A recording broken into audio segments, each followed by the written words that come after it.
फिरदौस shopping centre से लेकर अंदर 420 होटल तक बेपना बेताशा इंक्रोचमेंट है।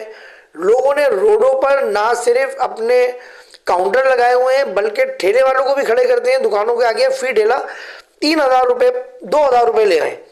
मैं क्लियर नाम ले रहा हूं। मैं यहाँ पर शाकिर का प्लाट है अल बुरहान स्कूल के सामने। शाकिर के प्लाट के आगे ठेले वाले खड़े होते हैं। उन ठेले वालों से आप हल्फिया पूछो, कोई 3,000 रुपये दे रहा है, कोई 5,000 रुपये दे रहा है उसको। वो सुकून से बैठ के जो है वो 25,000 रुपये खा रहा है महीना, सुकून से बैठ के। तो इसी तरह हर दुकानदार ने अपने आगे ठेले लगाए हुए और वो उनसे पैसे ले रहे हैं। और इसमें इदारा अगर कोई ले रहा है वो अलग है, वो मुझे नहीं पता।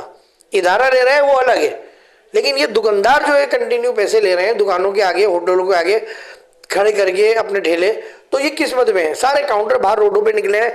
जब रात होती है, देखें ये दुकान है, ये काउंटर यहाँ आ गया, अब जो उसका खरीदार है वो गाड़ी यहाँ खड़ी कर रहा है, तो रोड इतना सा बचा, रोड पे डबल गाड़ी फिर नहीं जा सकती, रोड पे पैदल चलना दुश्वार हो जाता है। ये फिरदौस शॉपिंग सेंटर से लेकर 400 होटल तक का मैं आपको बता रहा हूँ।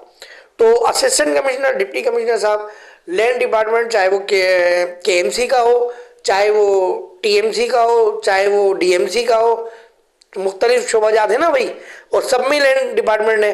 तो भाई कोई भी हो, खुदा के वास्ते लियाकत साहब हों, अब्दुल रहमान साहब हों, या पता नहीं एक और उबैद करके ऐसी कुछ नाम है वो हो, तो आके तो देखो इलाके में वो मछली वाले का ठिया 400 होटल से पास लगा हुआ है। इतना झगड़ा हुआ उस पर, इतना झगड़ा हुआ, वो फिर लग गया। अब मैं TMC DMC के जो मुतल्लका लोग हैं, लियाकत साहब हैं, पता नहीं क्या, उनका ही हमले का भड्डा हुआ था। मैं उनको इतनी बार फ़ोन कर चुका हूँ, लेकिन बस मैं आ जा रहा हूँ, मैं कल आ रहा हूँ, मैं पैसे नहीं लेता। मैंने कभी किसी पे इल्ज़ाम नहीं लगाया ना मैंने उनको कहा कि आपने पैसे लिए।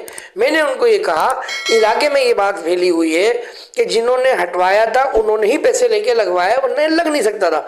तो लियाकत साहब को मैंने क्लियर कहा कि लियाकत साहब अगर आपने हटाया तो हम समझेंगे आपने पैसे नहीं लिए, और अगर आप इसको नहीं हटा पाए तो हम समझेंगे आपने पैसे लिए हैं। और अगर आपके ऊपर कोई सियासी दबाव आ रहा है, मजहबी दबाव आ रहा है, सरकारी दबाव आ रहा है, तो आप हमें बताएं, फिर हम देखते हैं, फिर हम उनसे बात करते हैं कि भाई क्या है आपने लगवाया।